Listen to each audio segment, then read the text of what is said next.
There we go. Well, so let's see. Are we online yet? Looks like it's recording. Yeah, we're recording, but there we are. Okay, wait a minute. Let me. Hold on a second. So excellent that we had good comments from last week, and I the same way. I don't remember what we talked about other than Ezra Pound, and that's just 2 words. Well, that's because it was coming from our deep selves, and right. And so I don't think that's a bad thing. I'm trying to bust the chat, pop out the chat here so I can see it. I did laugh though. My mom mentioned she goes, you should start recording your readings again. And I said, well, Mom, I had one this last week. I'm kind of glad it didn't record it. Yeah, well, that's when I was having to talk to her about, does your therapist know what you're telling me? It's like, are you getting a buy? And she went, she turned beet red. And I went, it's okay. You don't have to say any words. You just called it. You just called it. And she goes, well, what do you mean? I said, there's no words. If you say anything now, you're lying. And I'm not your therapist, but I think your therapist needs to know these things. And so I laughed at, part of it, I think, is I feel so at home here. Yeah. That I'm just, I laughed at it when I was an expert witness. It was about, hi, I'm Spencer Tracy. I'm going to barbecue you. But why? Because you're a pussy counsel. Well, you're supposed to be, no, I have a fiduciary duty to the firm that hired me. Right. Okay, ladies and gentlemen, boys and girls, we are online and we have 5 watching, so that's a good sign so far. And we often get many more than that, but it takes a little time for folks to wake up to the fact that we're here chatting and talking. And so this Sunday morning session has pretty much become a session in which we pull out our interests and then talk about them in the context of our experiences. And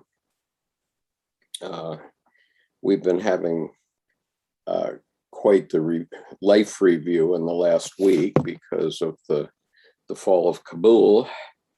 And one of our friends who is an artist and so on asked me what's going to happen to the women, and it so happens that I know.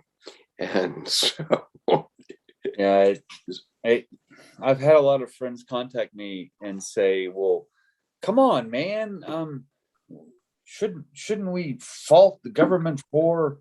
And I'm like, that's what America does. We enter, like, in your letter, Debbie's letter was so poignant and so apropos of the America has a tendency to enter into wars that either we cannot finish or that we cannot with integrity withdraw without making a vacuum, a power vacuum. And that was so wonderfully apropos and astute in that letter. Yeah, I'm going to, I think it's appropriate for me to, there's a lot of talk about, oh my God, are we going to get everybody out in time and that sort of thing. And I want to talk for a moment about 2 heroes that Debbie and I know. And one of them is Lionel Rosenblatt.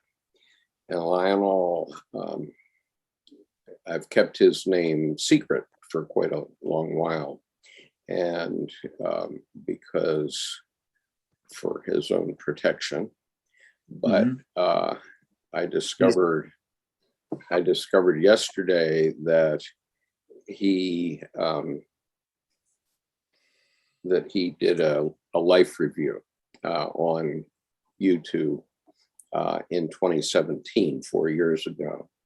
So he said a lot of the things that I've been keeping close to the chest.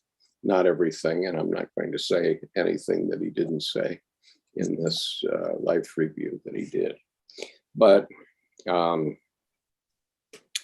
suffice it to say that he was instrumental in saving the Hmong community, who were our secret allies in Laos, and who fought alongside Americans during the Vietnam War, but in a war that was kept secret from the American public. And after the fall of Saigon, it so happens that I know officially the last man out of Vietnam, who was Major James Keane. And Major Keane and I, that was in 1975, that he was the last man out. Literally, he was at the embassy. He was the last man on the last helicopter that left the embassy before there was nothing else in Saigon or in Vietnam, theoretically, okay? And he had been my boss in Da Nang 5 years earlier when I was there, and he was the commanding officer of interrogation, the 13th interrogation translation team, and of which I was a sub-team commander. And so he had the big job in Da Nang, and lieutenants like me went out with Marine battalions to do field intelligence interrogations, and the POW and the POW piece, which was that we were responsible for the POW compound. And that becomes significant in our discussion about Ezra Pound, because Ezra Pound was kept in a POW camp very much like the one I ran. Well, right. Which then you innately are aware of and know. Yeah, no, the only difference is we did not have a death row in our POW camp. Hey, we had the interrogating internment camp. Yeah, no one's going to die unless they die, but not because we made them die. Yeah, that's right. And it was to hold prisoners until we did field interrogation of them. So we were looking for field intelligence that the Marine Corps could use in the field during our actual operations. And we were not looking for strategic intelligence or anything like that. Right. It's almost, it feels like it was an interrogating tension that then once it was known was then released. So it's not. What do you mean interrogating tension? Like when there's a death row, there's a lead in to threatening, whereas the other kind of interrogation becomes there's a giant tension, but then it's something that can be released once eventually. Eventually once there's right. And our role in the interrogation team was to first classify a prisoner. In other words, the Marines would bring in people that they had captured, right. And we had to decide whether they were innocent civilians, which meant that they should be released immediately, or civil defendants, which meant that they might have carried rice for the enemy or something like that, but never carried a gun, and then prisoners of war. And I'll just tell one silly story. We we captured this old guy that looked like Fu Manchu. He was 76 years old then. And if you can imagine living your life next to a rice paddy in Vietnam, that's basically what he had done. Right. And he was very skinny. But one of the facts about our interrogations was that we didn't have to break anybody. Okay, I went to interrogation officer school at the United States Army Intelligence School, and we were trained in techniques to convince people that they should talk to us one way or another. Okay, right. And all those techniques, just for the record, for my record, were according to the Geneva Convention. We were never taught any method that was not under the Geneva Convention. Which means no B.F. Skinner activities. No B.F. Skinner, no waterboarding. Right. In fact, I had never heard of waterboarding until I'd been in Vietnam about maybe 5 months.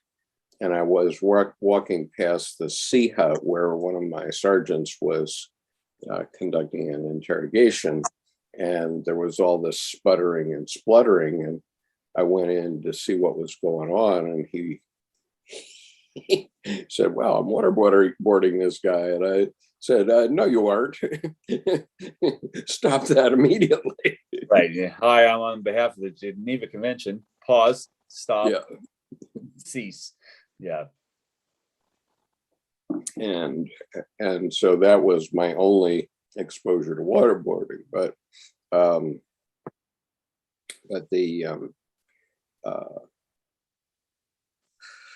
anyway, what am I trying to get at here? So anyway, the most we were doing was spending, like, if we had a prisoner of war, the most we were doing was spending 24 hours with them typically. Right. And then we were sending them up to headquarters for further interrogation. And what we were trying to do is get information that the battalion could use right now for battle. Right. And so it so happened that one time a Marine operation had flushed out a meeting of the Viet Cong. And it was in a rice paddy. People were running across rice paddies to get away. And a Marine corporal ran after this one guy. I'm sorry I digressed about the old man. I'll come back to him. But anyway, this Marine tackled this old man. And it turned out that we had the chief spy for the Quang Da Special Zone, which was basically all of I Corps. He was the chief spy for the North Vietnamese Army for all of I Corps. And he had, in his career, had walked up the Ho Chi Minh Trail and back 4 times. And he had been fighting the French. He started fighting in 1948. And this was 1970, 70, I guess, late 70. And he knew the lay of the land. Oh, yeah. And even him, I mean, in terms of interrogation, all we ever did was ask questions. And we never got any resistance. People just answered the questions. You know, here's this big Marine with a gun, and what are you going to do, right? But he resisted for about 12 hours, I would say, that he didn't answer us. But with him, we captured 2 sea bags full of documents, and and this corporal had captured a Czechoslovak pistol, a 9mm pistol, which obviously set this guy out as a special guy, right? Right. That's not going to just fall from the sky like the gods must be crazy. Right. The bottle. Right. Yeah. And so, little side story on that pistol got sent up the chain till it got to the commanding general of the the 1st Marine Division. And he got furious and had his staff go find this corporal, and when the corporal came, he gave the corporal the pistol and said, "This is yours. This is your spoil of war. I'm not going to take the pistol that you captured," right? But one last trip to the antique store. Yeah. yeah. Right. Not that you could do anything with it, because we didn't have bullets for it or magazine for it or anything like that. So anyway, so it was just a paperweight, basically. Say an incendiary paperweight, right? Yeah, unless in 1970 you were going to make a stop in Czechoslovakia and pick up what you needed, right? That has the problem. As a Marine from Vietnam. Excuse me. In the middle of the Cold War, in the middle of the hot battle of the Cold War. And so anyway, we sort of just asked questions of this guy for about 12 hours. And after 12 hours, he started to answer questions. And so we got some great information from him. And then we realized how important this guy was, that he, had been doing this stuff since 1948 and so on. And so as soon as a report of what we had went up the chain to headquarters of 1st Marine Division, all of a sudden we get a call, and we're about 24 hours into it at that point. And they said, "Well, we're sending a helicopter for him, and you're to take him to the helipad, and we'll take it from here." And so, aye, sir. So we go down to the helipad. Here comes this gray Huey, says United States of America on the side. He got put in that gray Huey. He kind of resisted getting into it, because at that point there had been a rumor around that the U.S. was throwing people out of helicopters. But wow, that's what Iraq does. America doesn't do that.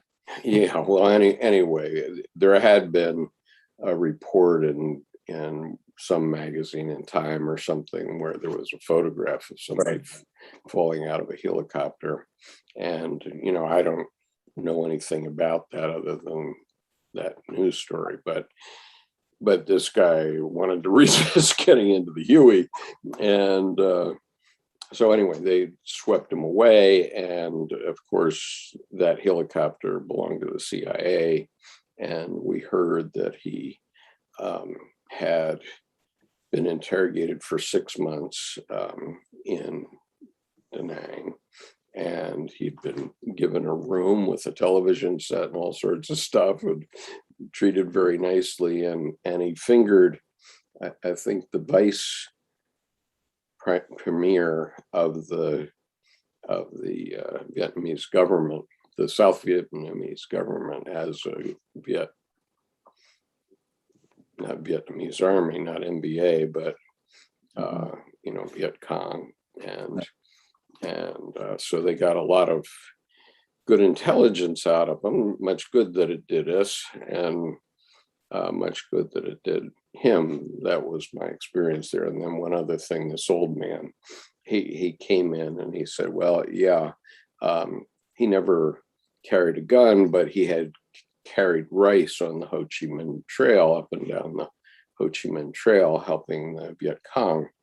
And so that made him a civil defendant in our, which meant that we had to turn him over to the South Vietnamese authorities in the district headquarters. And so, every day or so we would take a batch of these people who were like that. Oh, I mean, if they were innocent civilians, we just cut them loose. But if they were civil defendants, we would go take them to this district headquarters and turn them over to them, and then they would decide what to do with them. So apparently what they did was they threw him in jail for 2 weeks as his penalty for doing that. And then about 3 weeks later, all of a sudden, he's in front of me again. I was saying he's back. He's back. He's back. What happened? I said to my surgeon, don't we know this guy? I'm looking through my records for names, and sure enough, there he was. And so, we asked him the usual spate of questions. Did you ever help the Viet Cong? Yes, I carried rice up and down the Ho Chi Minh. Sort of Groundhog Day. Right. Yeah, I was gonna say just exactly that. So we took him out to the district headquarters again, and I don't know. I never saw him again after that. What happened to him? But reruns like that can be pretty funny, actually, because you're like, wait a second. I did what I'm supposed to do. There was value when I did it, and now I'm going to do it again. Well, I had my orders, so yeah, you had your orders. Yeah, this is not an invitation. Yeah, did you ever help the Viet Cong? Yeah, I helped the Viet Cong like I told you 3 weeks ago. Exactly. So the paid my debt to society. Or long grain. I mean, how do you spruce it up to make it like worthwhile? Oh my God. So anyway, let's see. So that brings us around to Ezra Pound and the fact that once he was captured by the Allies or turned himself over to a U.S. military command, he had been indicted for treason, unlike your average soldier. So this compound that they had in Pisa, where he was kept,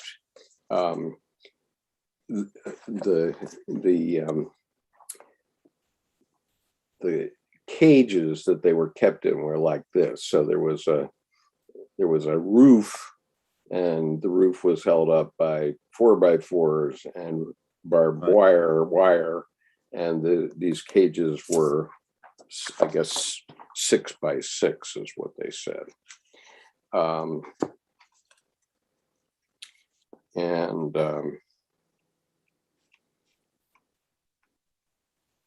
Well, and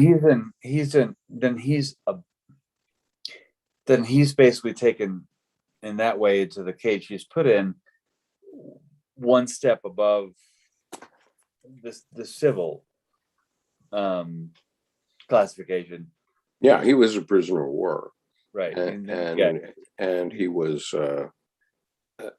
well, he was a civil defendant. He wasn't he wasn't a belligerent in the war. He never carried a gun for anybody on the other side or anything like that. But he'd done these broadcasts out of Rome, and I'm doing broadcasts right now, so more. I'm sure I've said something to piss somebody off in the last 5 years, and that just means you're doing something right. Mm-hmm. That means you're doing something right. And so anyway, so I wanted to. One of our colleagues, who I haven't talked to about this since, said, "Oh, I really had to get into Ezra Pound," and I said, "Oh my God," because Ezra Pound, in sort of weird ways, has been also part of my life since 1964, and it isn't that I knew anything about him. Truly, I didn't know anything about him. But he had gone to Hamilton. I was at Hamilton College where he went, and he had graduated in 1905. Okay, Mhm. so he had graduated 63 years before I had, or I did, and so his name was always wafting around the rafters at Hamilton because he had this history of being, charged with treason. Ultimately, the Justice Department released him without trial. Right. And so he was never adjudicated a traitor. Okay. Right. And it wasn't deferred adjudication. It was just adjudicated. Right. Yeah, he wasn't adjudicated. They released him. But he was put in this mental hospital, this hospital for the criminally insane in Washington called St. Elizabeth's for 12 years. And so I wanted to learn something more about him. And I guess we said some of this last week, but I wanted to read into this description of him because my point is that, would you say that the fat old men who were at the January 6th attack on the U.S. Capitol, who were wearing T-shirts that said, "I'd rather be Russian than a Democrat"? Okay, that's what their T-shirts said. Now, are those guys traitors, or are they the victims of a psychic epidemic, or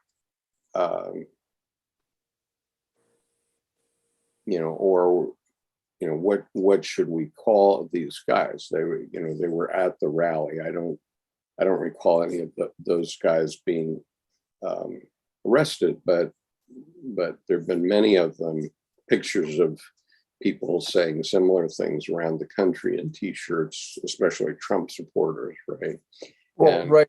So are they traitors, or are they loyal Americans who have a difference of opinion? Good morning, Nancy. Morning, Nancy. And I would say, actually, there's, like Jung says, thinking is difficult. That's why most people judge. So Right. they have a problem with thinking. And I think they lean to the left and fell off the Aleutian Islands into Russia accidentally. Yeah. Because I don't think that I'd rather be Russian than Democrat. That sounds really quippy and quotable. Yeah. But I don't think that they understand the substance that could imply. Right. Okay. So anyway, I got this book. I might have been talking about this last week, but I talked about this book. Right. Ezra Pound and James Laughlin. Right. And on the back cover, there are 4 quotes. And Ezra Pound was known for being a terrific editor of other people's poetry. I was actually of everybody. Right. Yeah, Right. Pretty much. Yeah. But he was born in 1885. And so he talked the way my maternal grandfather talked. My maternal grandfather was born about the same time as Jung, Right. which was 1875. He was born in 1885. But the point is, my maternal grandfather was the most bigoted person I ever knew. And he never referred to anybody in a respectful manner. It was always, well, I'm not even going to say it, but there were words he had for Blacks, for Italians, for Irish, for everything, right? And Nancy says, Not a big fan of Ezra Pound. There are lines that are amazing. For instance, "You that lean from amber lattices upon the cobalt night," quoting from Ojardin. Big Cat says, "Just listening, fantastic podcast on this now and then with Heather Cox Richardson, how to reintegrate internal enemies of the state back into the society after war." Okay, well,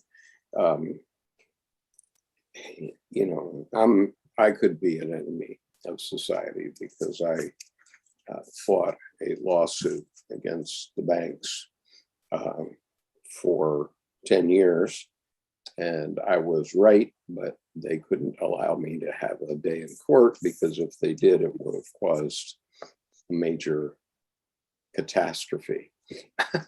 Well, and that brings up the question too. I mean, democracy and socialism, et cetera, are political, but capitalism and socialistic bents are not. And you have there are like 4 or 5 different nouns, I think, that are used as verbs, and they are not mutually exclusive. In fact, they all are adjectives of the other. There is no pure system. And like you said, you could be, I mean, it reminds me of the movie with Gene Hackman and Will Smith, Enemy of the State. And it's like, why did you blow up the building? Because you made a phone call. I mean, there's this distinction made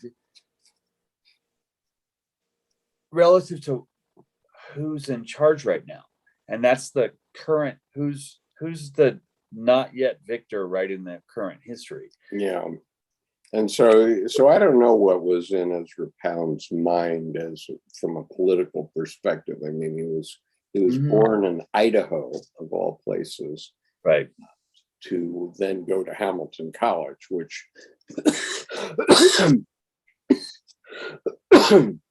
but actually before Hamilton, he had gone to Penn. So he went to Penn for 2 years, and then he moves up to Hamilton to get his bachelor's degree, which he did get. And so he only spent actually 2 years at Hamilton. And then he didn't come back until 1969. And so there was a big hullabaloo when he came back, because this is the letters between him and his publisher, and his publisher was 30 years his junior, and he was given an honorary degree by Hamilton in 1969, and Ezra Pound came to that ceremony, but while he was on College Hill, he never said a single word. And that kind of brings me back around to Nancy's comment that I think is actually more depthful and apt than it appears on the surface, that she's cherry picking his lines, and in that sense you kind of have to, for credibility. Otherwise you're going between poetry and discourse and treason, and the thing is, the distinction of treason to discourse to poetry starts to become a matter of opinion. Everyone has one, and so who's in charge of the quote unquote current opinion? So I think, thinking back to Nancy's comment, it's able to be opened up in a really big way, because with Ezra Pound, and like anything else, you cherry pick. I mean, what resonates, what does not resonate. But with him, what does not resonate is often a matter of just opinion rather than a substantial discourse. Right. And so I have this is the piece in Cantos only. It's 10 of the Cantos, but the ones he wrote while he was in that cage. And a very interesting photograph in the front of it, which is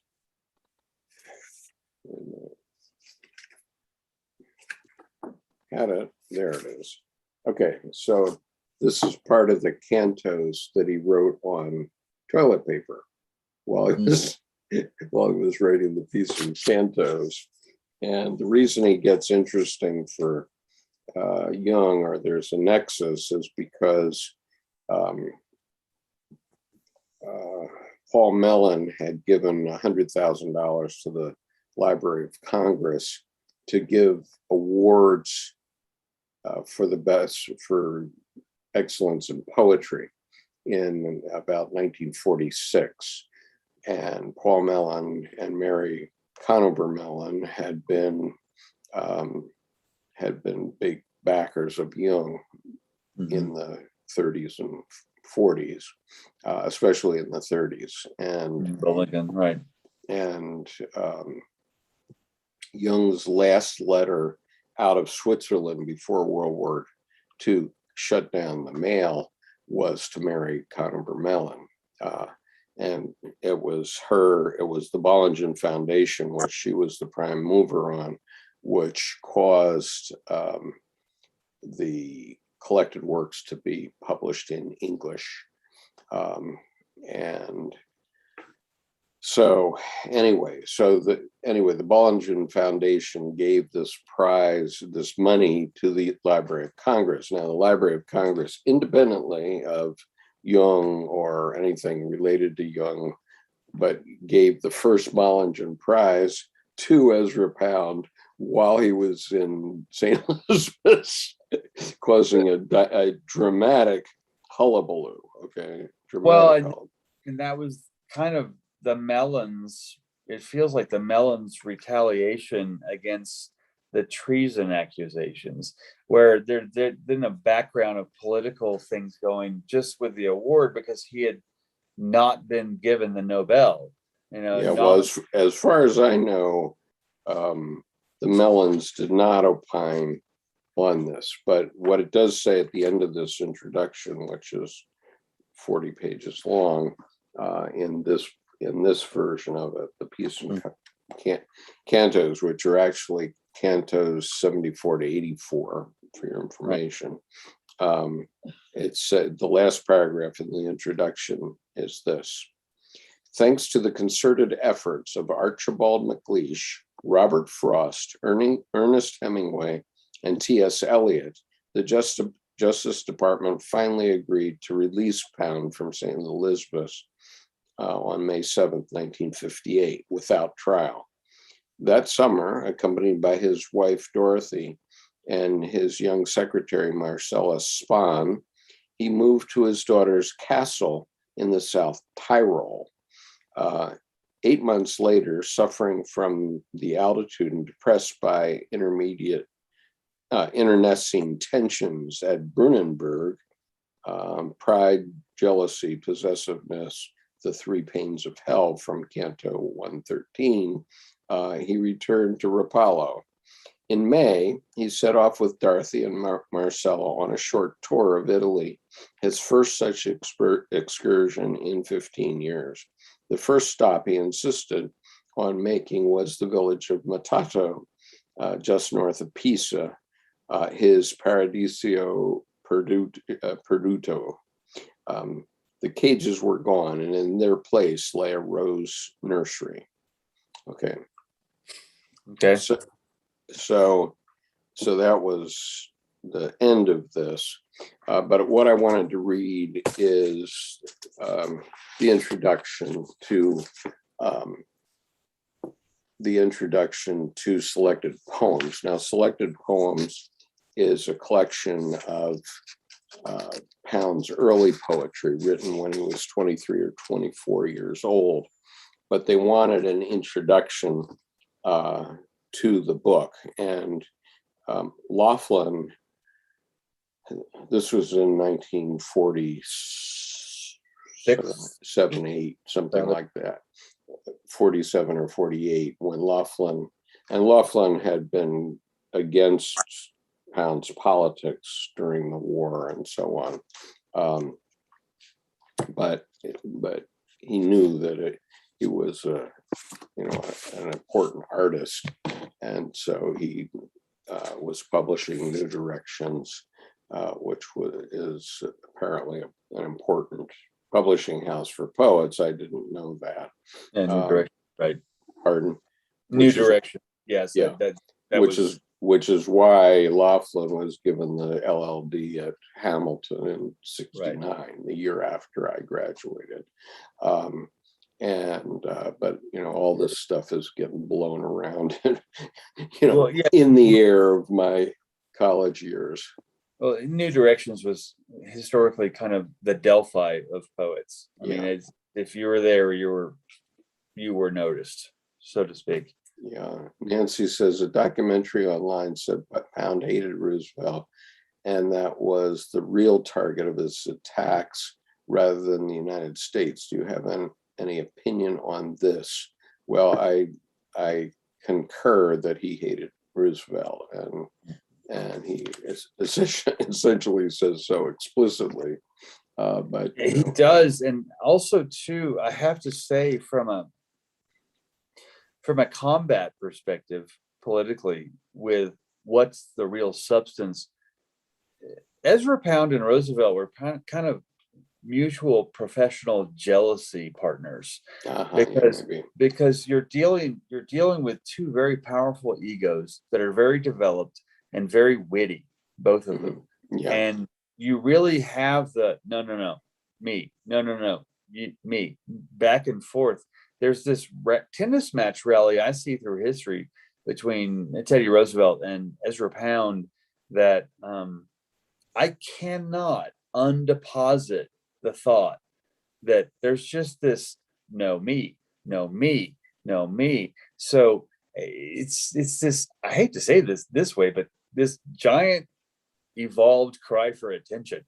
And I think with everyone else, they would be above or below them, but together it'd just be an endless tennis rally. I mean, it's just, they're not. That's right. And so, I have many opinions, and I'm probably persona non grata in Turkey.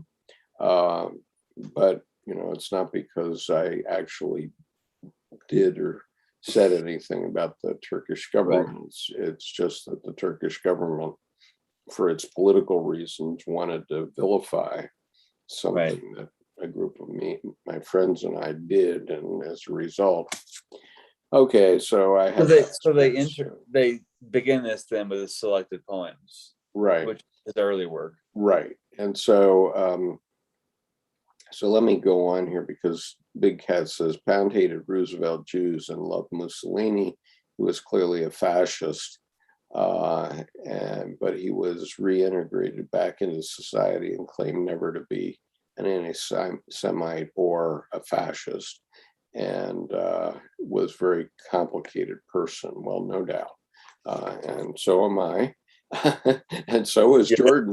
Go figure. He's a human, therefore. And so is Jordan, and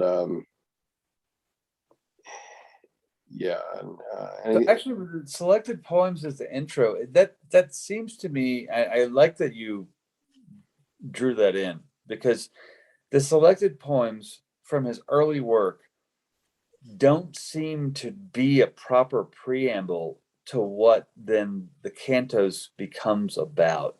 They seem to be simply his earlier work. When he was learning to write poetry, basically. Right. So to me, the relationship architecturally is by juxtaposition, but not by interdependency. They just happen to be two ships crossing in the night, basically.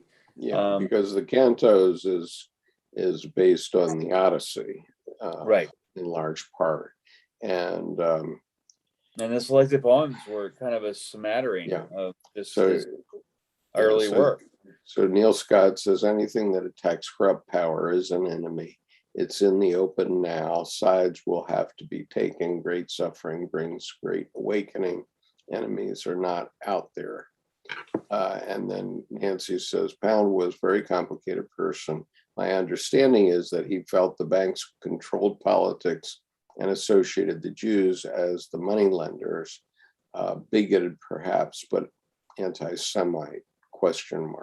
Well, I would say that, yes, he felt the banks controlled politics, and I feel that too. Well, the Judaic aspect too, that's biblical, because basically no one wanted to be the money changers back then, Right. 2,000 years ago, and they took the jobs that no one wanted. I mean, they were the immigrants in a sense. So it's funny now that we say that, and there's this corporate bent to it, but the reality is it's the job that no one wanted 2,000 years ago. Yeah, well, I think, we have to consider him in his age. First of all, men used to use this kind of language. So, I found negative statements about Jews in the Cantos, but he's an equal opportunity offender. I see. Right. I see the same sort of thing, toward many other ethnic and national groups in the Cantos, but it's only the comments about Jews that he gets roasted on. And of course, we have to consider the time when we've just realized what the Germans have done to the Jews in the Holocaust. Okay. Right. So you have to integrate the contextual aspect of the time. It's true. Right. Because, it's like the old Nordic joke. We don't hate anyone. We conquer everyone equally. It's you have to take into account the impetus. I think the word impetus is important. Okay, so let me read these four quotes. I'm going to read three of these quotes because they're relevant to communication, and then I'll ask you to opine on them while I take care of nature, the usual. Okay, so one of them is communicate. Damn it, if I can't get any news, how can you get it? And he's got capitalized the com of communicate and news, and also the word you. And the second quote is, the important thing is for the first time to emphasize the articulation of the thought. Okay, that's a quote. And then the final one is, too bad nobody tried to correct my errors with reason and fact, but only with the usual brainwash. Well, the whole. Okay, I'm going to be right back. Okay, well, I'll start in the middle. The intent. People, it's the thought. People say that it's the thought that counts, but then there's also the intention is overrated because it's more important the way it comes across. But then the correction piece actually reminds me of J.R.R. Tolkien, who his editors began to deride him and try to drive him for the plural of dwarf, being dwarfs or dwarves. And when it's interesting, when they came at him that the proper plural of dwarf in the Oxford English Dictionary, and he raised his hands and he said, don't quote that book. I wrote that book. And so with Ezra Pound here and communication, there's another point with capital COMM and then you, commu. Is that communism, or is it just simply to communicate to you? And there's an interesting, I think, context piece to be explored as to what was his, let's go back to the middle, intent of com plus you, capitalized in that, as if code to try to poetically work within one word. And Skip, I think, will be back shortly. But the communication and then the intent, and then the context of how those two are played are, I think, more than relatively important. So Skip, I think the communication, the intent, and then the context of which these are played are more than relatively important. Right. Well, I mean, that was always the key at Hamilton too, which was, okay. I mean, my reason for getting this book was I wanted to make my own judgment. And this book is published by Norton, by W.W. Norton, by the way, not by New Directions. But right. I wanted to, first of all, see how he communicated in the pre-World War II era. And, right. Pardon me? Yeah, and I'm referring now to the Ezra Pound and James Laughlin selected letters. And I bought a used copy, so there are lots of used copies out there for just a few bucks. But I wanted to see how he communicated in the 20s and 30s. And then I wanted to make my own judgment about whether he was insane and whether he was properly incarcerated for insanity. And I think, considering the attitudes at the time, probably if he hadn't been put in St. Elizabeth's, he would have been executed for treason. Well, it reminds me of the legal precedence of the plea of insanity to sidestep the facts. Yeah.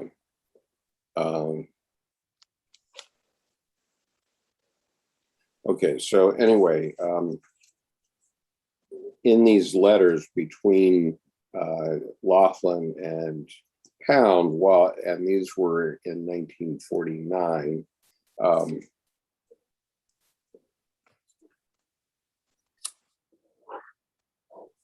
there's this statement. In his introduction to Pound's selected poems, Humphreys, I forget what Humphrey's first name is, well, I guess I better have that. Rolfe Humphreys. Okay.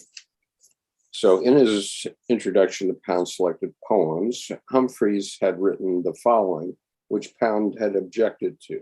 Quote, "Rather worse than attacks on the United States of America, I think, are those violations of the peace and dignity of the human race, which he commits by the anti-Semitic remarks that can be found, if not in these selections, here and there in the Cantos."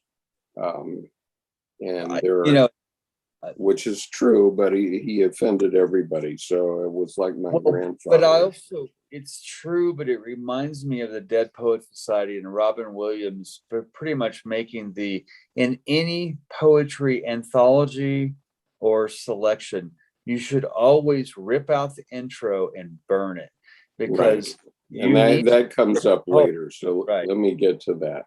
So there's a small comfort in the fact that these have been diagnosed by the doctors as symptoms of his illness. And this is from James Laughlin's copy of Humphrey's piece. And then here's the letter. And it's a letter from Dorothy Pound to James Laughlin, March 21, 49. Note by Ezra Pound, quote, "For Mr. Humphreys, Ezra offers this compromise to Mr. Humphreys. I believe Ezra Pound to be a complete skunk when not writing poetry. I believe all of his historico-political and economico-political ideas to be utter hogwash, but I have not read a line of his writings on these subjects, all of which bore me to death, and I have no intention of doing so." Yeah, so I mean, right in the beginning, you're going, right. Oh my, wow, thank you for so that's what Ezra Pound proposed as an alternative. Right. And then on May 28th, a week later, James Laughlin to Ezra Pound. Now to take up the very delicate subject of Brother Humphreys and his reservations about some of your so-called political ideas and activities. He is frankly afraid that he will get sacked from his job if he puts something that is completely praise about you and without any qualifications. I am sure if you think about it, you will be able to imagine what his situation is. Teaching school is a very conventional community. Well, you know, and the thing is, that whole thing, both sides, not just one, both sides, not in support of either, is so provincial.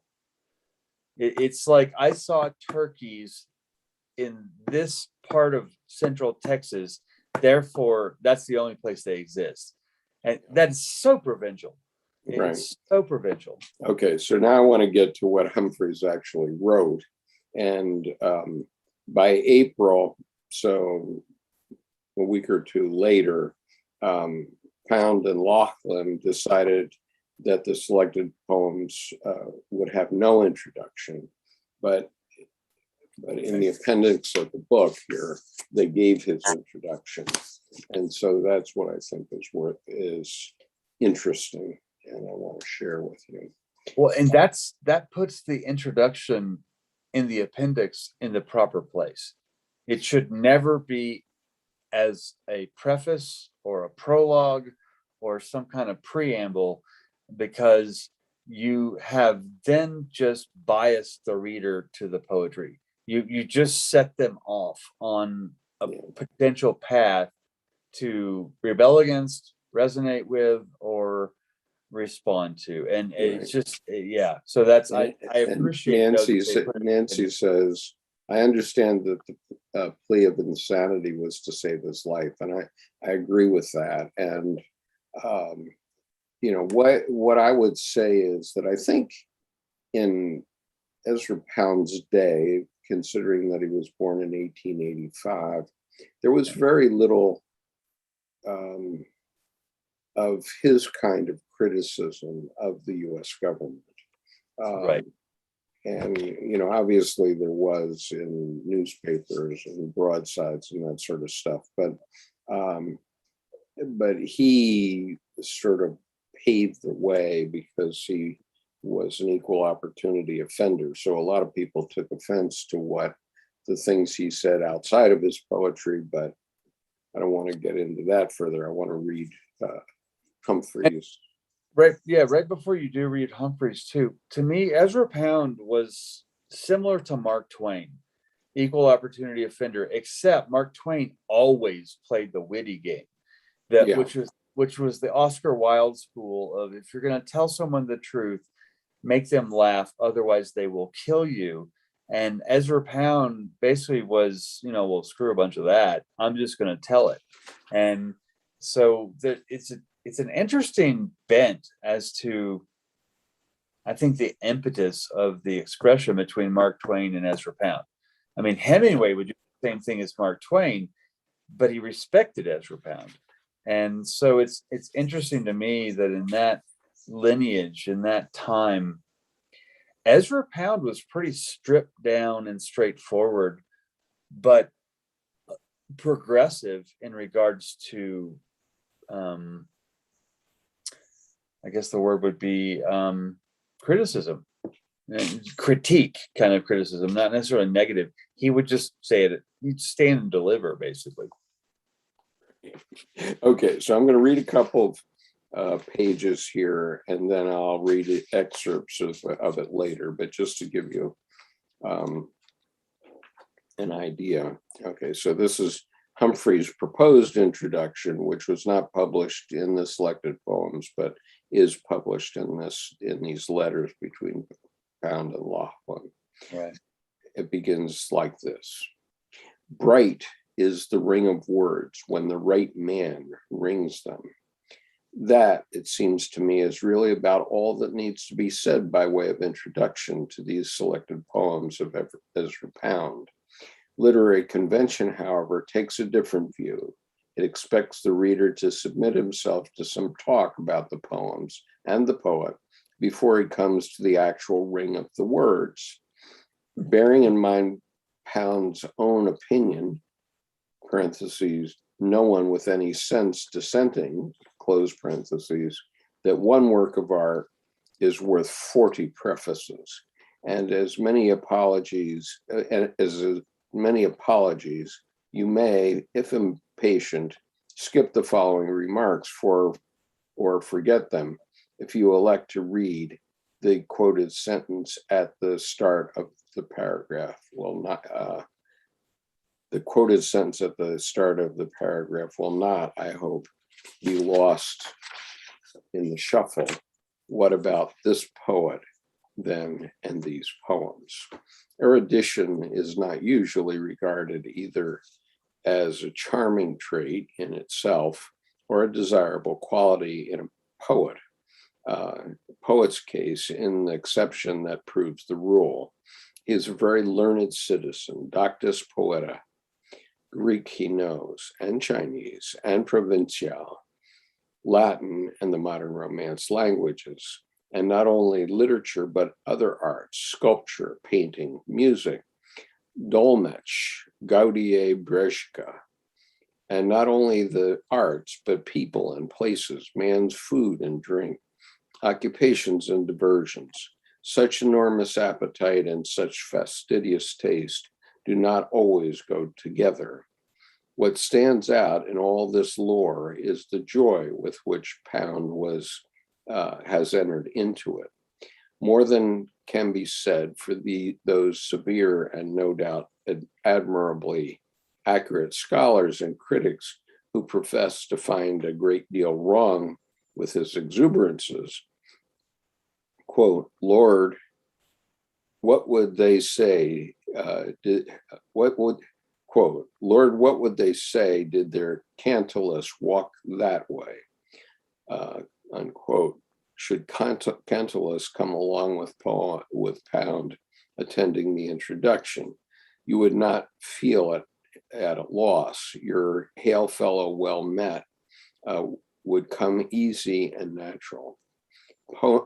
Pound, I suppose, can be caught taking liberties with properties, or with propitious, and for all I know, with Rihaku and Arnaud Daniel. But the point is that the liberties he takes set his subject free. Another canon which Pound violates is the one that says profound learning and good teaching do not go together. To have them so is as much against all the rules as it is for a teacher to be a poet at all. But Pound is a superb teacher. He has informed us all, whether we know it or not, both by precept and example. It is none of my business here to distract you from these poems by referring you to his prose, but sometime when you feel like it, look up some of those essays, The Stray Document, How to Read, and The Serious Artist, etc., etc. He has always, wrote Eliot in an essay on Pound in September 1946, number of Poetry, a magazine of verse, quote, he has always had a passion to teach. Like some good teachers, especially those of the passionate persuasion, Pound is now and again impatient. You will find in the selection satirical pieces that testify to his rage. And then it says in German, I'm not sure I can pronounce it, but mit der Deimheit stehen die Goether Selbstvergehens. I don't know what that means. Anyway, irritating sometimes, discouraging never. He pays his student the compliment of not talking down to him.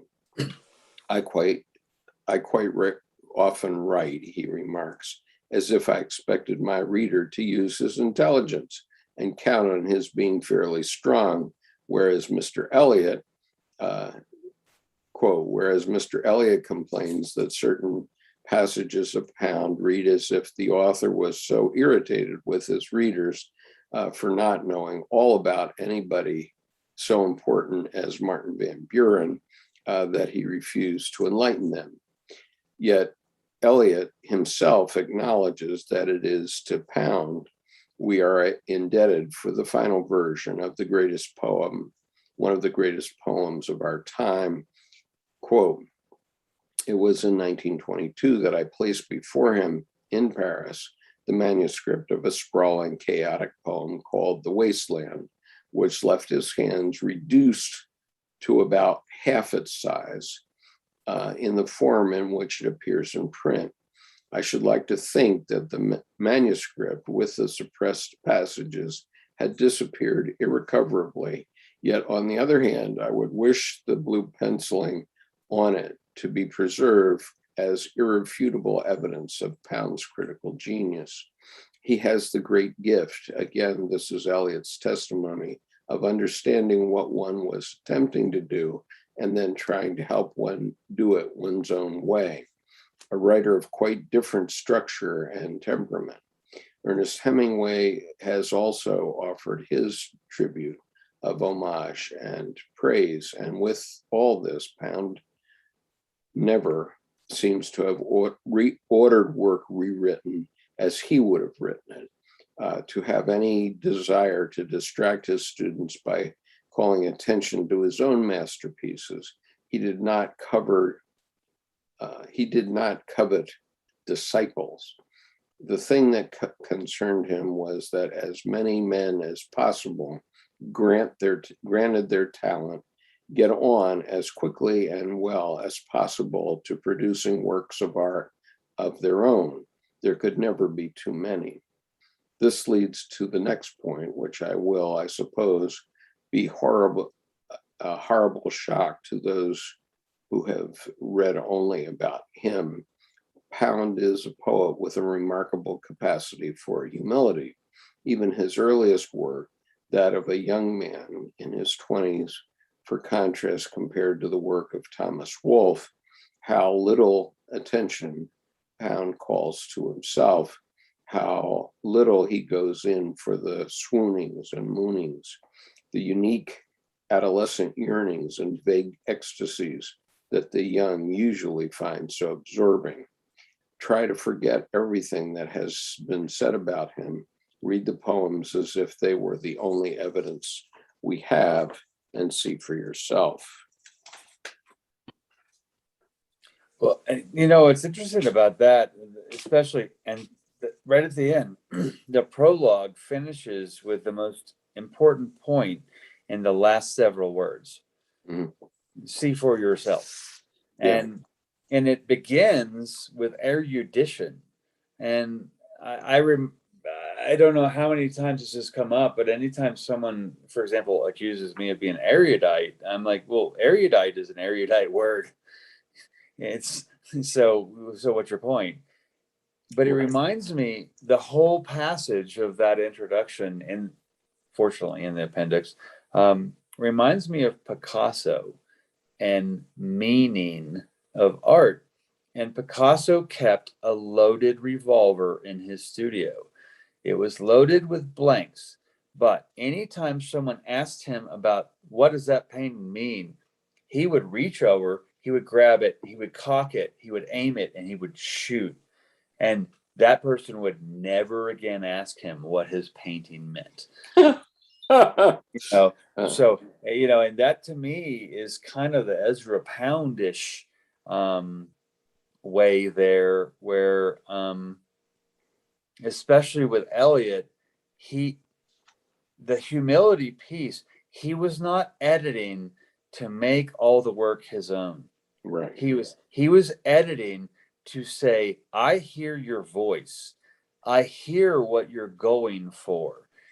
This feels more dense, intense, and complete when we boil it down. So there's a very alchemical process to his editing, which I would call interrogating tension. Back to your POW piece, there are interrogating tensions in the creative act. And I think he enacted those with other people. And I think that's why, personally, I think that's why Hemingway respected him, is that he could see the density and the intensity of an idea, but he could also see how to express it so that the language that came forth to speak it was just as dense and intense as the intent. If that resonates there, because he wasn't trying to play their voice or change their voice. He was trying to increase the clarity of their vision and how it was expressed. Okay, so reading on, yes, I agree. In parentheses, look, exclamation point. He seems to be saying over and over again, and sometimes irascibly, look, there is no such, there is so much high art in the record of the human race, so much that has been truly well done, so much that is such great fun, that how can any man admire the faux bon? How dare any man, myself included, not try to live up to the best with all of his might, learn and learn, delight and delight, master technique, that test of sincerity, improve and improve. Look at this, look at that. See how good so-and-so was, or what's his name. A great part of Pound's work is calling attention to the excellencies of others. He is much more exhibitor than exhibitionist, and this holds up throughout the latest cantos written in the Disciplinary Training Center near Pisa, where he might have expected gross self-pity, whining complaints of injustice, delusions of persecution. We find much more interest in persons and place and thing outside of the self, not only memories of conversations held, good literary talk, pictures of music, admired places visited, not only the past, but their present, the patterns made by the swallows on the telegraph wires, the vigor of expressions in this or that GI phrase, the act of simple goodness. Quote, don't tell nobody I made that table for you, unquote. And then I'm going to skip ahead a little bit. But there is nothing equivocal about the indictment he himself has drawn up in one of the most beautiful passages in all the cantos. Quote, thou art a beaten dog beneath the hail, a swollen magpie in a fitful sun, half black, half white, not nose to wing from tail. Pull down thy vanity, how mean thy hates, fostered in falsity. Pull down thy vanity, wrath to destroy, niggard in charity. Pull down thy vanity, I say, pull down. My own economies, such as they are, deriving from Marx rather than from Major Douglas's theories of social credit, I think Pound knows not wing from tail across the field. The black is pretty black. However fair the candor, Pound has, I think, been guilty of mean hates, fostered in vanity, niggard in charity, wrath to destroy. It would have been better if he could have gone along with Nietzsche, where one cannot love, there should one pass by. But I suspect that the acts of Pound the person have not always jibed with the pronouncements of Pound the personage. I remember also how much that was good he was truly loved well and devoted his life to. This, in the long run, remains. The rest is dross. It may be sentimental, it may be unimaginatively callous, but I think he has been punished enough. We have here selections from the Personae and from the Cantos. Persona, we used to be told, was a Latin word meaning mask, derived from the prefix per, through, and the verb sonate, to sound.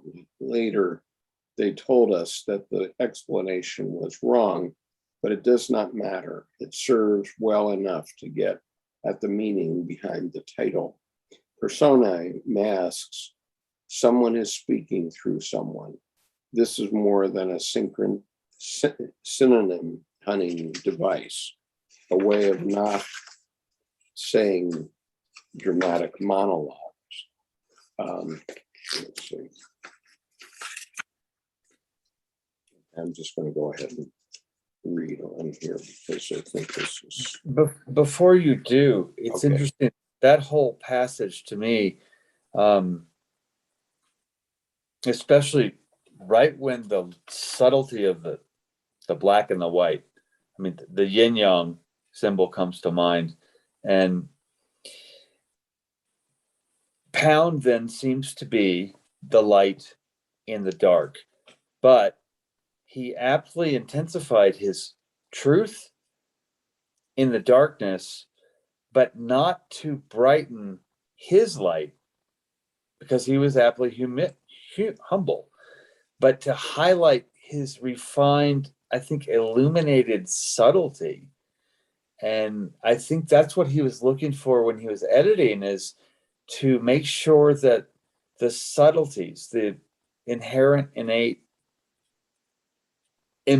ultra important subtleties in other writers' work was present and functioned like a multi-nucleic system. I mean, that as the piece progressed, stanza to stanza, he wanted to make sure that that bright heartbeat of subtlety, which was the eros, the life of the work, was shown.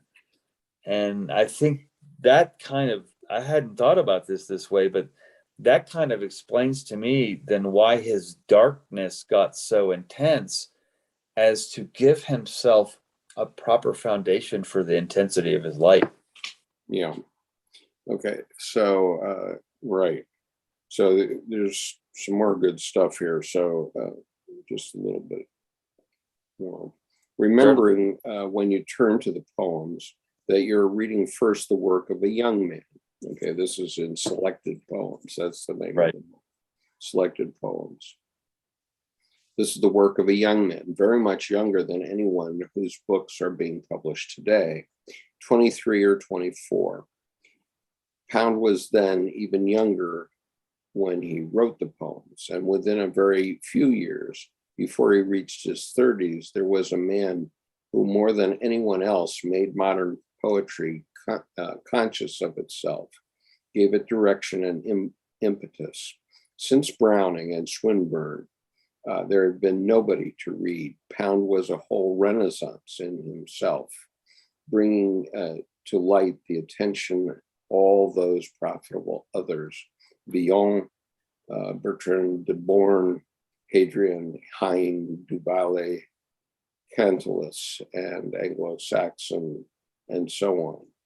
You will find them acknowledged in these pages, along with a homage to at least one great Victorian, Robert Browning. And from the very first poem, at the end of the run of scrupulous and elegant literary language, the bold individual stroke, the scrap of the hearty phrase to get the thing, and with affirmative vigor and zest. Many a new thing understood that was rank folly to my head before. Quote. Always the willingness to learn, to acknowledge, to praise. You will find before very long the poems we know from all the anthologies. The Ballad of Goodly Fair, Doria, a virginal. You will find confession of error, a pact, and impatience with stupidity, Salvationists. You will find burlesque for the sheer fun and hell of it, ancient music, and the rueful countenance, the Lake Isle. Install me in any profession, save this damn profession of writing, where one needs one's brains all the time. You will be shown the poetry of China in the beautiful group entitled Cathay. And all the time, the poet using his brains, learning, assimilating, enjoying. The language is it vulgar to say it? So round, so firm, so fully packed, so free and easy on the draw. Bright is the ring of words. Would it be out of order to linger for a few moments over one little lyric, the poem from Langdor section, subtitled Alba? Quote, when the nightingale to his mate sings day long and night late, my love and I keep state in bower, in flower, till the watchmen of the tower cry, up thou, rascal, rise. I see the white light and the night flies. If you ever think you might like to write poetry yourself, there is almost no limit to the time you might spend on those few lines, noticing all Pound has done there and how he has done it. The triple repetition of the I sound in the first three lines, nightingale, night late, with an A and an L, sounds played off against the day long in the second line. I, the contrast of compounds, day long, night late, and the triple rhyme, mate, late, state, balanced by the quite different triplet of bower, flower, tower. The shortening of the two lines and the lengthening of the third in the second group of three, so exactly right. The monosyllable cry catching up the old I sound, rise repeating it, white night, white light night, bringing together both the I vowel diphthong, really, and the T consonant from the first group of rhymes.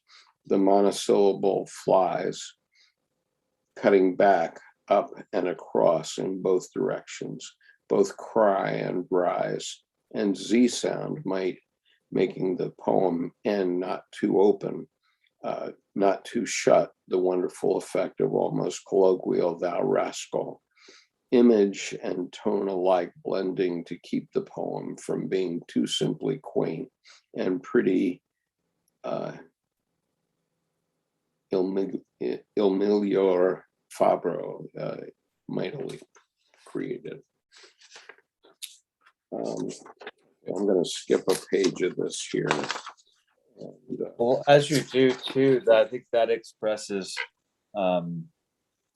Pound being a wonderful sucker for alliteration and consonants and bouncy beat poet internal rhyme, which to me just says expert skill in language.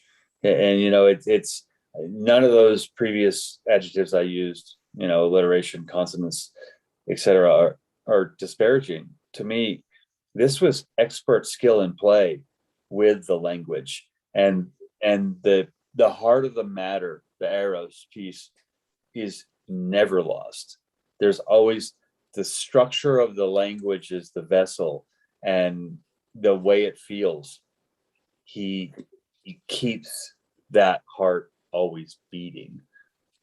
Okay, so this is how he ends by quoting from Canto 81. He says, for myself, I should certainly triple star a passage from which I have quoted a portion earlier out of Canto 81. Quote, what thou lovest well remains, the rest is dross. What thou lovest well shall not be reft from thee. What thou lovest well is thy true heritage. Whose world, or mine, or theirs, or is it of none? First came the seen, then thus the palpable. Elysium, though it were in the halls of hell, what lovest well is thy true heritage. Pull down thy vanity, it is not man. Make courage or made order or made grace. Pull down thy vanity, I say pull down. But to have done instead of not doing, this is not vanity. To have with decency knocked that a blunt should open, to have gathered from the air a live tradition, or from a fine old eye the unconquered flame.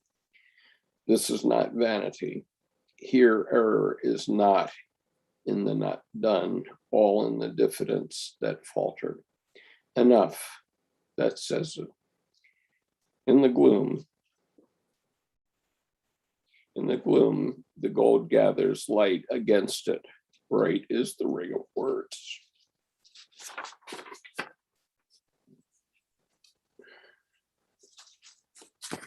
Right is the ring of words. Yeah. And he married the whole piece right there at the end. It's the ring of words.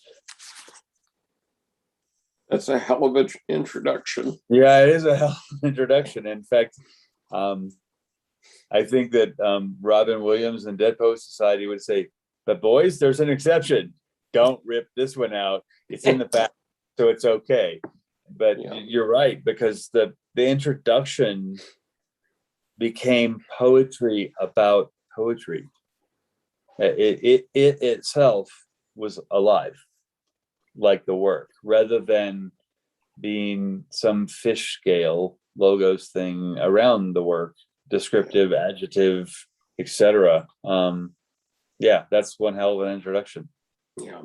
So, but anyway, they decided to leave it out because it was too distracting from the selected poems, I guess. But I kind of wonder if he had given someone or deposited the idea that if an introduction is good enough, it should be included, but in the appendix, because it feels so. The introduction to poetry, selection of poetry in the appendix sounds so Ezra Pound. Sounds so yes, let's edit it properly. Let's put it in the right place. The form would be after, if someone wants to, if they want to go swimming, let the poetry speak for itself, but go ahead and put this piece that if someone, after they have experienced the poetry, wants to have a conversation, they can have one with this introduction at post afterward, right, in the appendix, because it just feels so. It feels so Ezra Pound editing to put the introduction in the appendix, and it actually feels like he did it, not somebody else. Like, no, you need to switch this verse over here. Well, this book was published after his death, I think. So, but it felt incongruent. Yeah, I've ordered the selected letters of Pound and James Joyce and the selected letters of Dorothy Pound with Ezra during the time he was in St. Elizabeth's, just to have more context. But what is the reason I'm doing this? Well, my reason is because of the significance I take in the liberal arts, okay, which he and I shared at Hamilton College. And pardon? I'll be right back. Yeah. And which I can't imagine how my life would have worked out if I hadn't taken a liberal arts education. And the reason for that is that one often gets knocked off the railing in one way or another. You push forward on some objective, and suddenly you get pushed off by one thing or another. And and it's still happening to me. And the problem, the issue is, if you've learned only one thing, if you've gone to an engineering school and you've learned mechanical engineering or whatever it is, then if you're pushed off track, it's harder to refocus, to figure out what you should be doing next. This is my opinion. And it's a matter of self. It's a matter of each individual, what you should be doing. And it isn't necessarily what logic would describe. So, I started off as a regular Marine Corps officer, meaning that I had a regular commission. I could have stayed in 20 years if I wanted to, and nobody would have pushed me out unless I did something stupid, which I didn't. And so, but I decided I wanted to go to law school. So then, I studied law thinking that I'm going to like it and that I'm going to make a lot of money at it. And I found out I detested it. And I detested the practice of law. By the way, what I'm doing is doing an homage for liberal arts education. No, and I was listening the whole time too. Okay, and that's a preamble to showing you what I got this week in shipments. So, well, and I have to express my resonance with when you get pushed off your path, because I remember triple majoring in architecture, philosophy, and psychology until year 2, when philosophy and psychology each required 3 30-page papers, and I had 2 design studios, which each required you to stay up all night, kind of thing. So I had to make the cut. Yeah. And I was just short of a minor in both. And I was like, well, no, I don't need the minor if I'm not going to get the degree. I'll do those on my own. But I remember the dean walking into the studio and said, Jordan, you need to choose. Is it architecture, psychology, or philosophy? And I said, you need to choose not to influence in that manner. Yeah. And so that was kind of pushing the derailing off. Yeah. And except that, of course, I walked over to the registrar's office and said, click, click, click, and there you go. But I appreciate, like, when you say the mechanical engineer derailed from mechanical engineering. Yeah. And it makes it harder. And there's a pain there.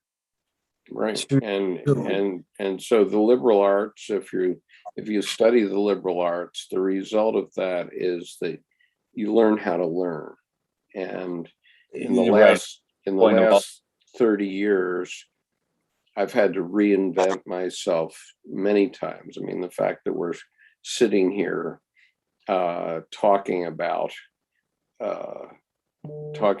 this is because I had to learn about blogging, about creating a website, about doing a website, right? About using Zoom, creating a following on Zoom, et cetera, et cetera. And all those things I had to learn for myself. I had to learn as a baby learns. And so I now know them, but it's only because of studying the liberal arts and learning how to learn that I have been able to do that. Now, I think that applies to Ezra Pound from your perspective, where then the phrasing or phraseology of your versing required you to have these inherent foundational structures that can go in parentheses. They're unheard, they're unnecessary publicly, but they're required for you to then express this poetry. Right. So I want to share what I was able to get in used books in very good shape. This is the Cantos of Ezra Pound, and a companion to the Cantos of Ezra Pound. So as you see, the companion is thicker than the Cantos. And just for scale, here's my coffee mug next to him. Yeah, they're large. Yeah. And so what I would say is that what you have in the Cantos is an entire liberal arts education. And for example,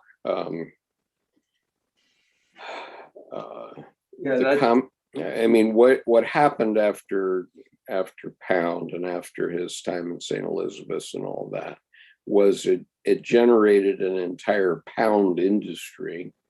And go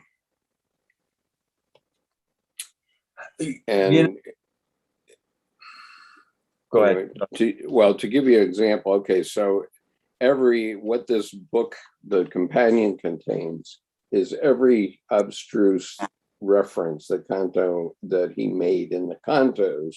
This individual, whose name is Carol Terrell, went and explained every one, and in very great detail. So, for example, in the introduction to this book, he refers to a reference to the Wolverine. Okay, so there's like two words in one of the cantos where Pound refers to the Wolverine and the presidency of Martin Van Buren. Okay, so this just shows how stupid all the rest of us are compared to Ezra Pound. Okay, because the Wolverine, and it's very significant. And Miles is here, and so I just want to mention to Miles that I'm very grateful for your comments, Miles, but I'm going to keep going, and I'm going to talk about the Wolverine because it's important between our two countries. Miles lives in Calgary, Canada, and in about 1840, the decision Martin Van Buren made was not to create a wall between Canada and the United States. And so by and large, the border between Canada and the United States is open, with the exception of, okay, if you go up a road, if you want to be all comfy and ride on a highway, yes, you're going to come to a checkpoint where they're going to check who you are and so on. But if you climb up on that mountain and cross the border there's nobody up there. Except the grizzly bear customs agent. Yeah, and Miles refers to the line as the medicine line. But in any case, it was Martin Van Buren who made this decision in 1840, apparently. Something I didn't know, and I was a history major. And so the significance of the Wolverine is that it is the name of a ship which was commissioned to sail on the Great Lakes as kind of a boundary guard, because there had been some dust up between Canada and the United States. And so Martin Van Buren, in his infinite wisdom, said, well, okay, here's what we're going to do. Instead of having this border all the way across, 3,000 miles or so, we're going to put the Wolverine out in the Great Lakes, and it's going to float up and down, and it's going to it's going to stop revenuers or whatever it was. It's going to find the really recalcitrant immigrant or idiots that want to bring whatever up the day. It was 1840, but there was some sort of contraband that was coming in, and so the Wolverine would be in the Great Lakes to stop that for all stupid traffickers who were going to try to do it on the Great Lakes instead of on the border 100 miles to the west or something like that. And so the Wolverine was created, and it was that sop that defended the United States, but didn't really. Well, it's interesting about that ship, because that's then kind of editing out the wall, which is another pound editing thing. Let's put this out here, and we need this, but let's put it out there where no one's going to notice it, except for, like you said, the recalcitrant people. And it's funny when you mentioned the Wolverine, it reminded me of when you said, the irascible Ezra Pound. And it reminded me of the first time I tried to put profanity in a poem. Mm-hmm. And my dad's comment was, well, if Ezra Pound read this, all he would say was, contrary to popular belief, Jordan, God's last name is not damn it. And I suggest you just lose that line.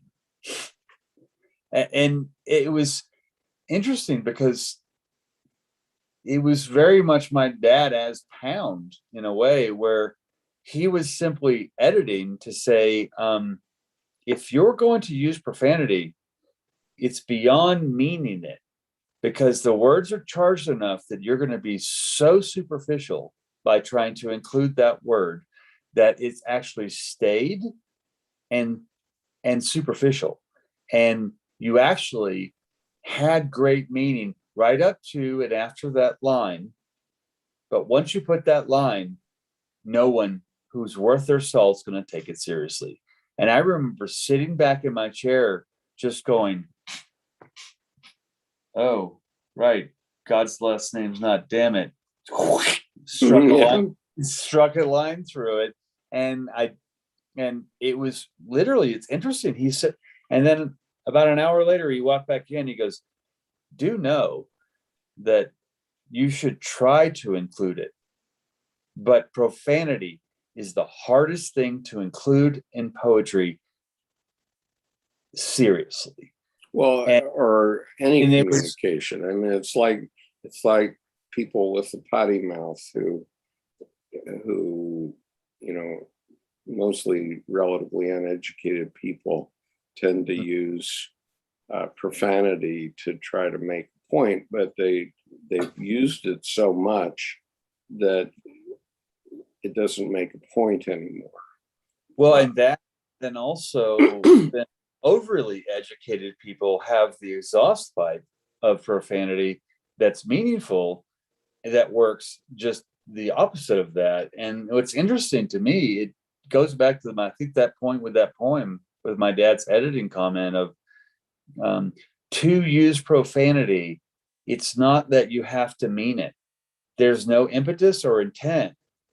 That's an art to actually have that in context, right, and have it work. Right. So it's actually, it's almost so rare it's an anomaly that it's used well in creative writing or poetry. Yeah. And like you said, there's an irascible quality of people who just have potty mouth, so to speak. It's just like people who have, they say like. It's, right. Wow, when are you going to get to your sentence? Yeah. Like, you mean a simile, or you're going to kind of lead me into a metaphor? Yeah. So Miles says, I actually did that on Crypt Lake. I almost died illegally in the U.S.A. in 1980. Climbed the ski slope on the south side of Crypt Lake, and knowing I was not knowing I was now in the U.S. Miles, that's beautiful. Yeah. Thank you. So, so the point that I wanted to make, though, is that we've missed the boat entirely on teaching history. Yeah, it's The method of teaching history in the United States has to be completely, well, in the world, has to be completely revised, because I majored in history in college, and basically it was memorizing some dumb fact like Martin Van Buren right. Didn't make a wall. commissioned the Wolverine in 1840. Well, why? Why? That's the question always. Why?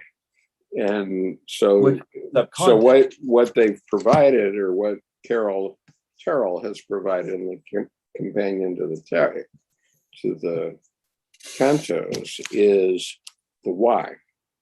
Okay, which was to deal with this issue of what are we going to do about this 3,000 mile long border between the United States and Canada. And to this day, I know there was always worry about the border between Russia and China, but I never really knew how that was put together. I do know that within China is the Great Wall of China, which was intended to be a border, and it was perfectly permeable.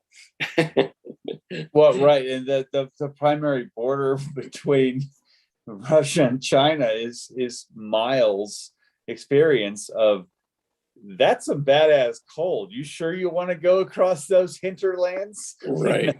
Yeah, or you're in, you sure you want to cross the Gobi Desert, for example? Yeah, right. Exactly. Right. And you let nature take care of the boundary. Right. If you get through, we will celebrate you. But you're probably going to be a skeleton we find when we go in to find whatever sand we need. Yeah, I love the story about, if you want to cross the Gobi Desert, you hitch a ride on a truck convoy to the next oasis, and then you stay there and wait there until there's a truck convoy going in the direction you want. And that might be tomorrow, or it might be 2 months from now. Right. And then it'll go to the next oasis. And oh, by the way, now that you're out in the middle of the Gobi Desert, good luck. You have to pick the right convoys to get out.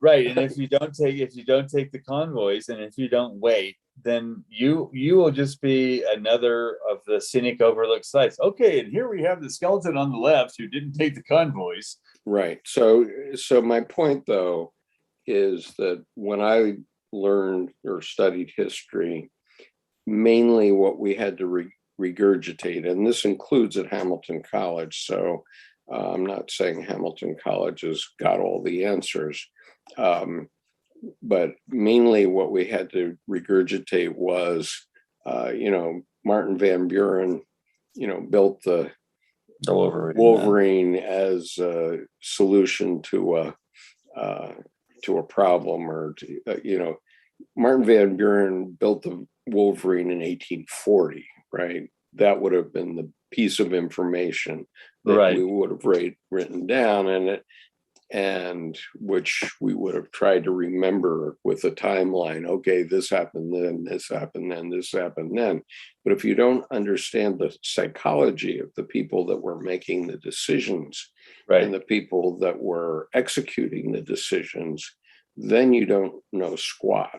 And so, that reminds me too. You mentioned you need to know the how, and the why. The why is the most important. And then beyond that, in context, you need to know the impetus. I remember a friend of mine who was doing his master's in history, and they were trying to, push him into these chronological interrelationship calculus things for his thesis. And he said, well, that's horseshit. I need to know the how and the why. And then beyond that, I need to know the impetus. And they said, well, how are you going to do that? And he said, well, I'm going to do a thesis on hagiography, which is the life and death of the saints. And so what happened is he dialed into, frankly, the Jungian psychology of the lives of these people prior to their deaths, that then later they were made saints. But like you said, the how and the why, and then dialing into the nucleus, the heart of the matter, the impetus, what drove them. Hagiography, the life and death of the saints. And Right.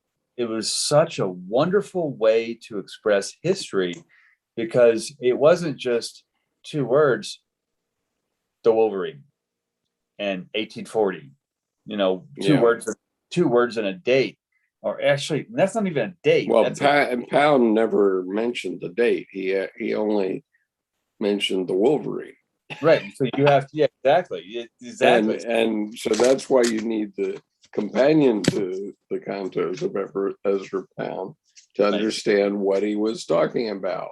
Well, and that's one thing I find beautiful about poetry is, and also beautiful about eliminating the introductions, because that's why you need the companion book, but that's an appendix or a volume 2, because the poetry has inference, it has metaphor, it has implication, and it has interpretation potential. Right. But it has no need for someone to single-mindedly make one interpretation in the beginning. That's just a way to, that's a hurdle, like a track star needs to just jump over. Yeah. So let me just read the section of about the Wolverine in the introduction to the companion to the Cantos. And this is what Carol Terrell says. Okay, for example, Wolverine, which appears in Canto number 103, line 57, might have been glossed as in glossary. Okay, so this book is basically a glossary of the Cantos. Okay, so Wolverine might have been glossed briefly. Quote, an ironclad ship built in the early 1840s in order to achieve naval parity with Canada on Lake Erie, unquote. But the reader might be satisfied with that and miss Pound's point of mentioning it at all. The central issue involves the wisdom of Millard Fillmore, a vastly and unjustly underrated American statesman. Most of the people who inhabit thrones are there because they have been neglected or mistreated by historians, either deliberately or carelessly. Since they tried to improve the human condition, justice requires that at last they be honored as they deserve. And so what he's saying here is that we haven't properly honored Millard Fillmore and what his thinking was around the Wolverine, or when Pound used the Wolverine, this is what he was referring to, the fact that we don't quite appreciate a lot of people who have led countries and why they're there, how they're there. Hey, that's a great point too, because even if I dial past, if I use the word erudition, the erudite, I'm too dumb as a reader. He's not going to teach me and tell me. The thing is, even if I dial in, drop in, and dive in, I'll find Van Buren. But then I might not find the statesman Millard Fillmore. Yeah. And that's actually more of an impetus of the whole piece, that small subtlety that's kind of marginalia, kind of historical sidebar, but it's not. It's the point of beginning of that little 1, 2, 3 series. And so the point of this, which is obviously a life's work for this man himself, referring to Pound, is that there are over 10,000 references in the Cantos that if you know his book, then you can understand what Pound's brilliance is. Well, and that to me says he's actually so aware of his surroundings, environmental. It's in a sense, it's the opposite of Mark Twain's statement of if you don't read the paper every morning, you're uninformed. But if you do read the paper, you're misinformed. Yeah. And Pound was informed enough to boil it down to include current events, for Christ's sakes, in very metaphorical works. Right. And as I understand it, and I haven't gotten into this in huge detail as yet, but as I understand it, up to the piece in Cantos, he's basically talking about historical events and exclusively, almost. Yeah. And then from the time of the Peace era, he starts to bring it back to refer to what was happening in his own life. Right. The historical piece too. I think what's so impressive to me about Ezra Pound is that he stayed so abreast and aware of history, both current and past, and potentially, repeating future.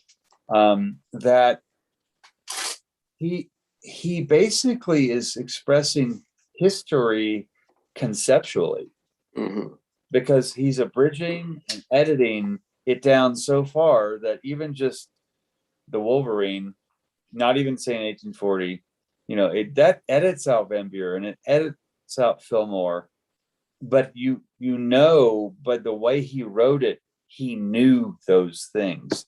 And so in a sense, there's so many little X marks the spot treasure map pieces in Pound's work that you can take a field trip with. Right. Now, Miles makes an interesting point. He says, as a naive 20-year-old, I learned that day that climbing without ropes is way easier than descending. And I have that experience, Miles, because I agree, Miles. On August the 23rd, 1963, I climbed Mount Fuji. And there's a Japanese saying that he who has never climbed Mount Fuji is a fool, and he who climbs it twice is twice a fool. and so before my senior year in high school, I led a small expedition of 4 young men, my brother, Steve Swigert, and Vining Sherman, on a climb of Mount Fuji. And I made the mistake of wearing brand new sneakers that I had purchased at the Navy Exchange, brand new, the best sneakers with high tops that you could own at that time. And that's what I was going to wear as my shoes on Mount Fuji. Well, I got to the top finally, and it was cold. and it was crowded. Were they all sliced at the bottom? And there were a lot of beer cans on the side of the mountain.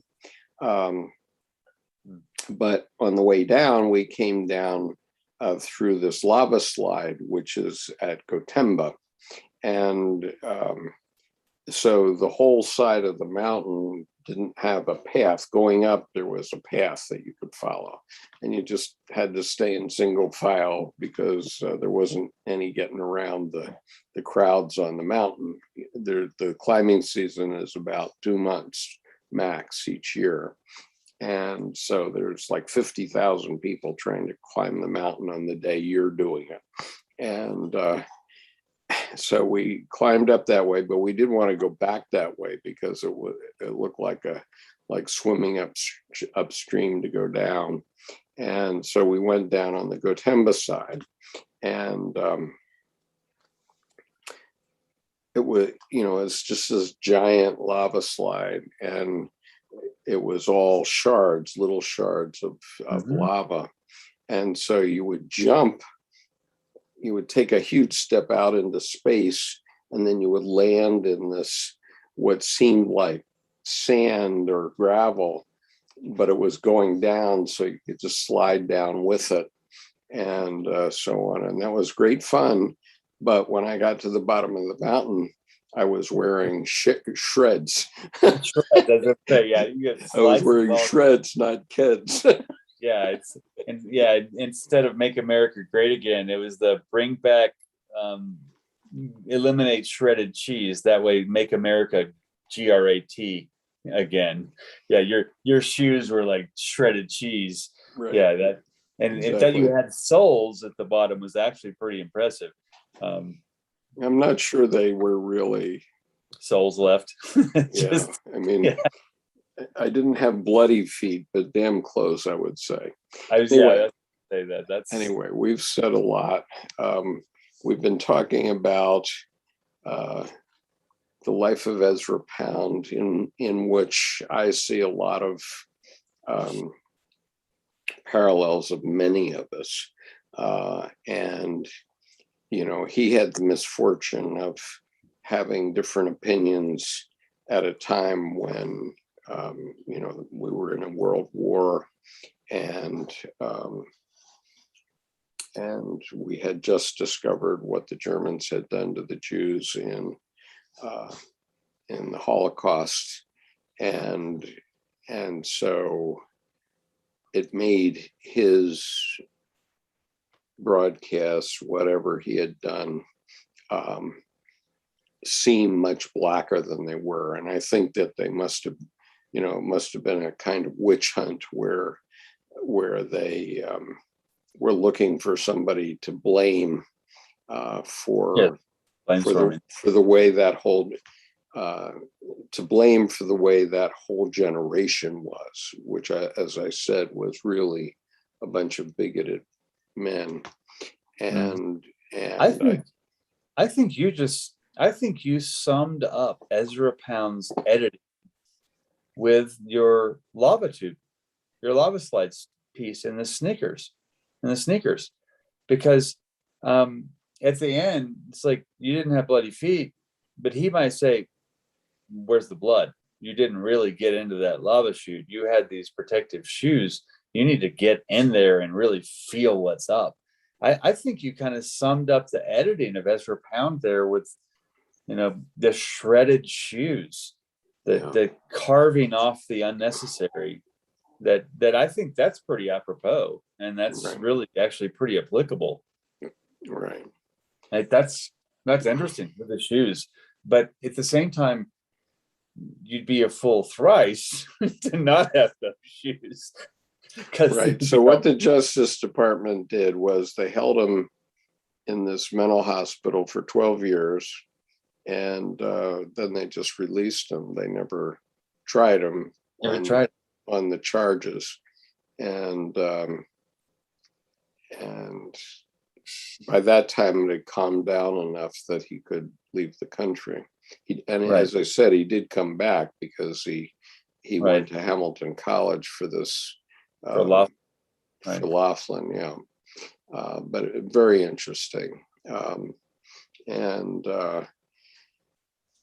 I look at Afghanistan, and that's the last thing I wanted to do here today, was I wanted to give everyone a link. If you want to know what a real American hero is like, yeah. This is good. Go look at this video.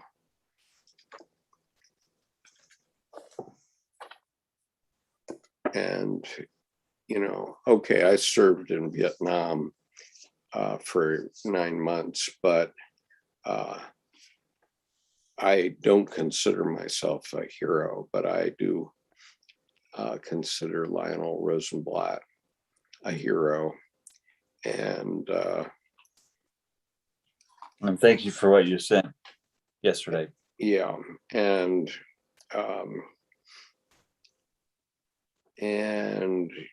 I don't know yet what it all means to me, because Debbie and I were so close to these things for so long.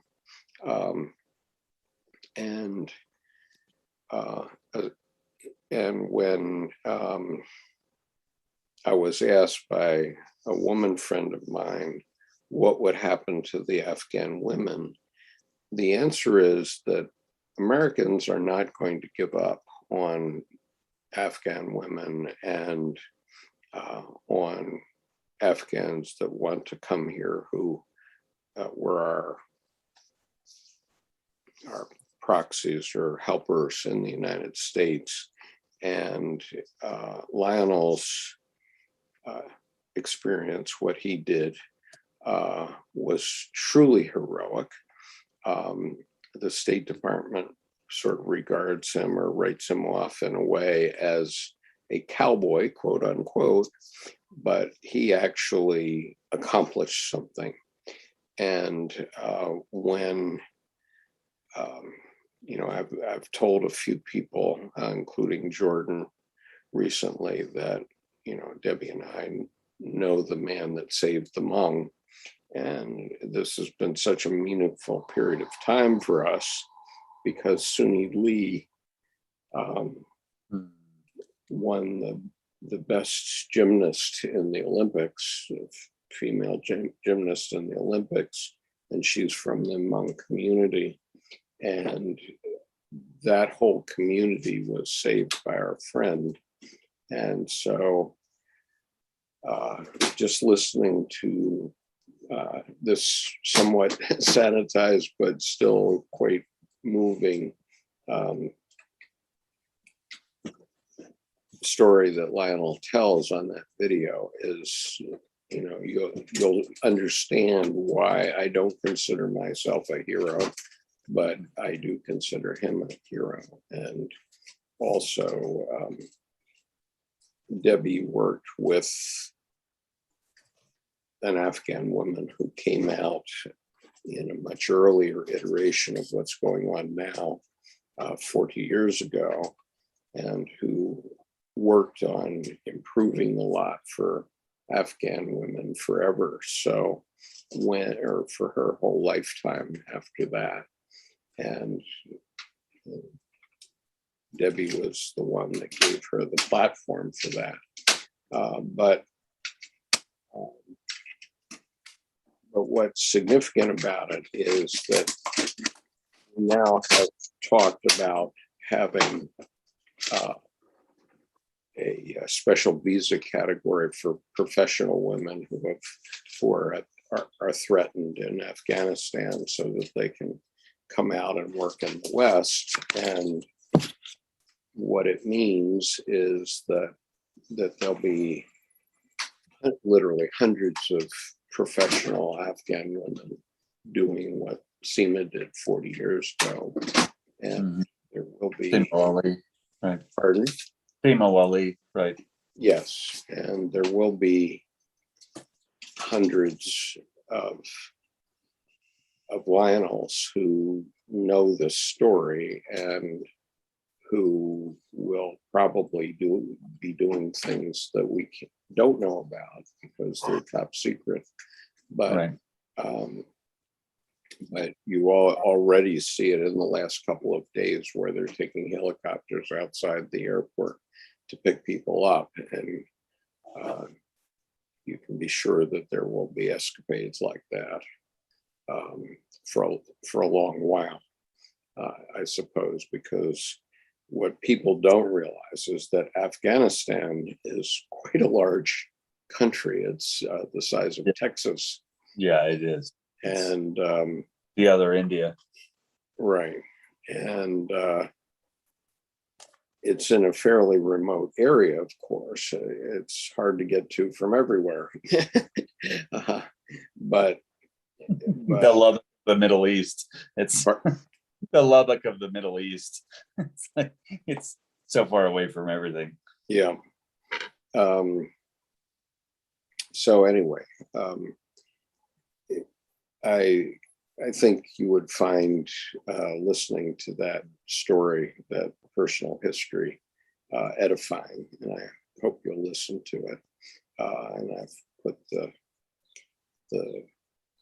link to that YouTube video on the chat.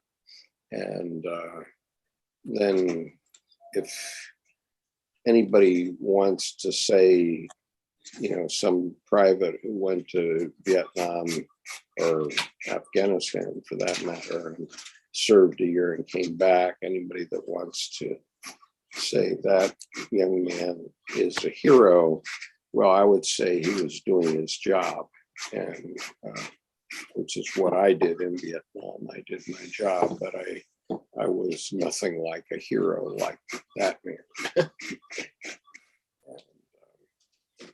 And so you have to figure out where you fit in history and what you're going to do in in the history of mankind. And the main purpose of this channel has always been, and it was Dr. Jung's dictum that all decisions, even big government decisions, all decisions are the results of individual decisions.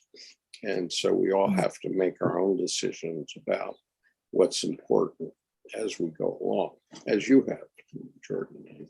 Well, in speaking to that too,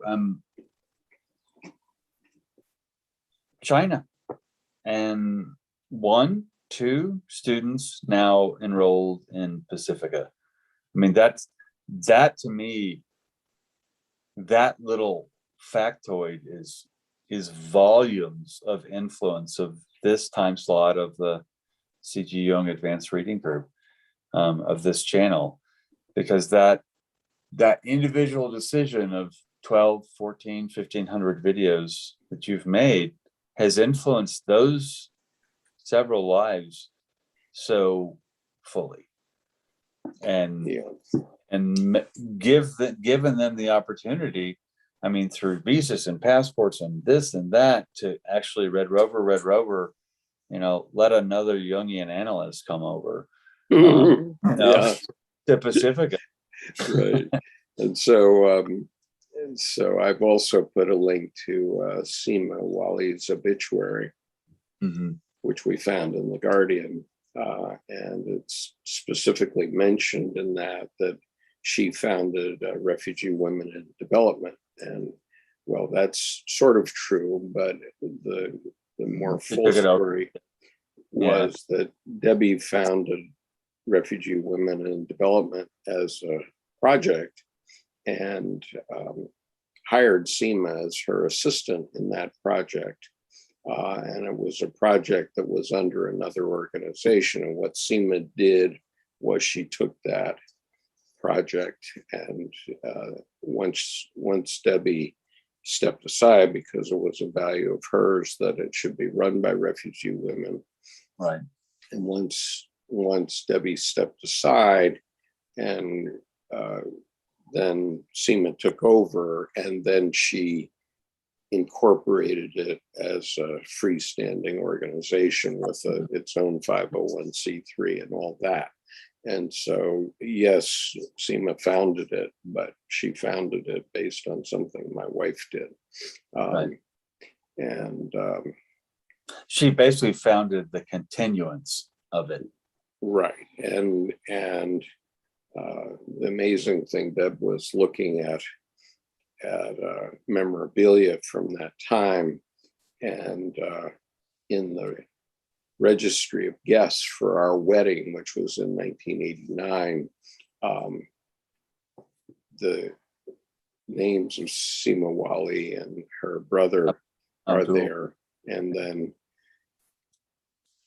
is a woman named Berta Romero who had worked with Lionel and in Thailand, and her husband who had worked in Taiwan, and their son, and then Anne and Lionel Rosenblatt right there together on the registry. And page, right, on the registry. Our that was pretty cool. That was pretty cool. Yeah. Also, I have to say, it was pretty cool that I could read their signatures, because it's always been my understanding that signatures are to be admired and not read. Yeah. So anyway, okay. Yep. something there in the chat. Thanks for your comment, Blake, but we're going to wrap it up here because I guess my mother-in-law is here to go to her church service, so we should get out of the way for that. Nice. So peace.